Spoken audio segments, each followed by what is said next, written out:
So, the president, Ezra Klein, had an article this week where he was talking about, Republican leaders not believing that the president has put Social Security and Medicare on the table, and then him going to the website of the White House and seeing that cuts to Social Security and Medicare are absolutely on the table. On the Social Security side, it's the chain CPI that the administration has embraced. Can you tell our audience, listening audience, a little bit about the chain CPI? Well, the easiest thing to remember about the chain CPI is that it's a benefit cut.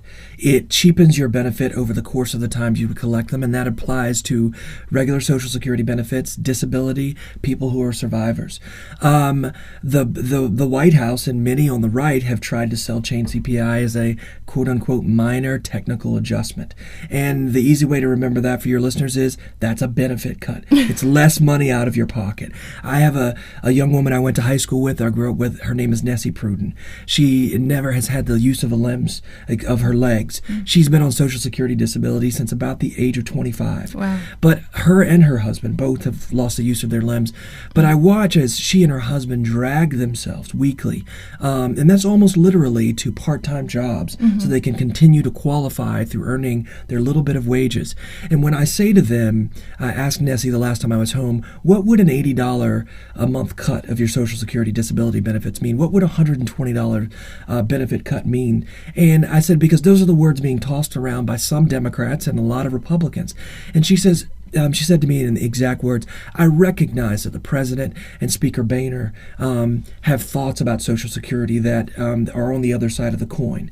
But she said, dang it, I live on the other side of that coin. Wow. I struggle monthly with having to debate whether or not I can get the circulation medicine so that I can continue to go to therapy so I can learn how to use my legs again, and having to debate between paying for that medication or actually going to get food. Those are real decisions that have to be made by Americans, and the chain CPI make those decisions even harder because it takes real dollars out of their pockets. So this is austerity economics. I mean, no doubt about it. Which doesn't work. The sequester is a part of an austerity budget approach, and any further grand bargain approaches that include chain CPI would be a larger part of an austerity. So why are we going down this route, knowing that we're just now trying to come out of a recession?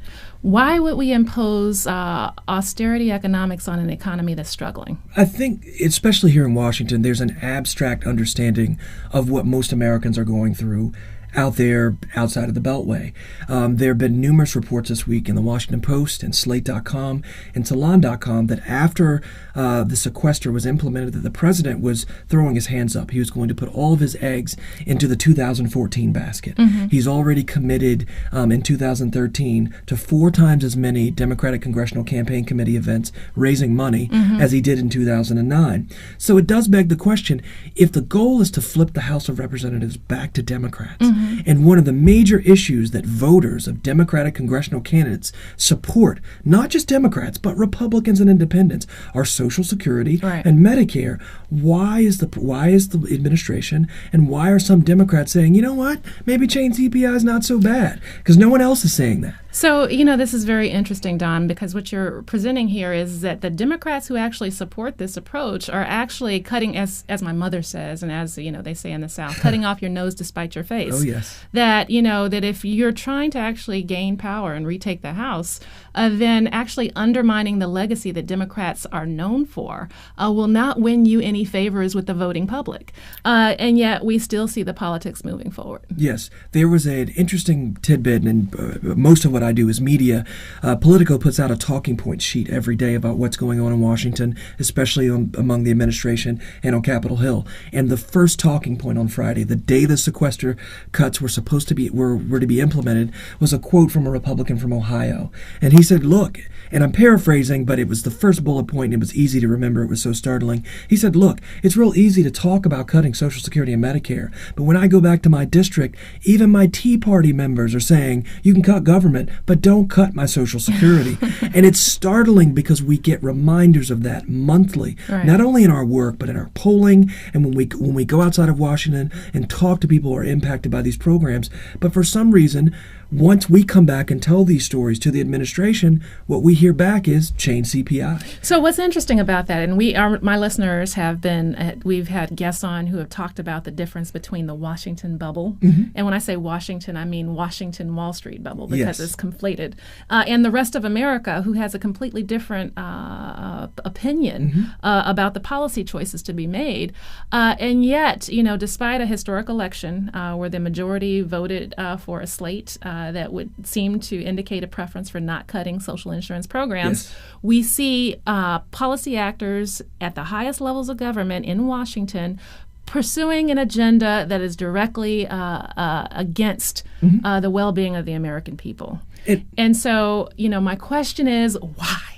Well, I think part of the reason is that it's easier for them to push through something as clearly, blatantly negative for the American people like change CPI and float it out there is because so many Americans do feel a disconnect with traditional social programs that they have paid into that are their systems, because we have made it easier in Washington. And I only say that because I worked on Capitol Hill for 2 members, and you worked on Capitol Hill. It has become easier for people to feel disconnected from these programs because little things have been done over time, like removing the Social Security statements, making it harder for people to interact with caseworkers at the Social Security Administration. And people have tended to believe the negative things about these programs, and not enough stories have been told about the positive impact. And the positive impact of Social Security and Medicare is blatantly obvious when you look back during the recession, for example. Many of these small towns, rural areas, rural communities could not have survived unless people on disability, unless seniors and other folks who were survivors were out there spending their Social Security dollars in their local communities. That's right. I mean, my parents come from a very small town in West Texas, and most of the population is older. Without those Social Security dollars, farmers would be going out of business. The little small businesses that are still there would be going out of business. A lot of Walmarts that are in rural America would be going out of business, because it's the Social Security checks and the Medicare income that's keeping the economies of rural America actually going. In many respects. Don, I actually have another theory, and that is the role and influence of money in this process, because what we see the president and the conservatives pursuing to some degree is an elite policy agenda. And next in our show, we will actually be talking to an expert from Demos who will be sharing the results of a new report where they actually highlight the outgrown and outsized influence of money in our political process. So we look forward to talking about that. But before I let you go, Don, I have a last question for you. What do you think is going to happen next? Well, what I think is going to happen next is, I think there's 3 things going on. Number one, I work with a lot of journalists. Journalists are exhausted by this moving from fiscal crisis to fiscal crisis. One of the first things we do at the beginning of the week at Social Security Works, we call journalists just to figure out what they're covering for the week. Last week, of course, it was all about the sequester. And the message and tone I got from a lot of bookers at networks is that they're exhausted. They don't know what other angles to cover about this. And of course, we can tell them, go out and talk to real people. But when journalists start saying, I don't know what else to write about this, you've got to really become concerned then. The second thing is, I'd remind people, when folks tell you it's not possible or it's not going to happen, sequester cuts will never be implemented, don't believe them. A month from today, we face a very real government shutdown, and Republicans have proved they'll walk up to the line and they'll tip their toe over it. And then what's next? The president has to decide. If he wants to flip the House in 2014, then we can't have any minor technical adjustments in people's take-home pay and Social Security. And Nancy, our Democratic leader in the House, Nancy, I'm sorry, Pelosi. I'm blanking out. I'm just excited here.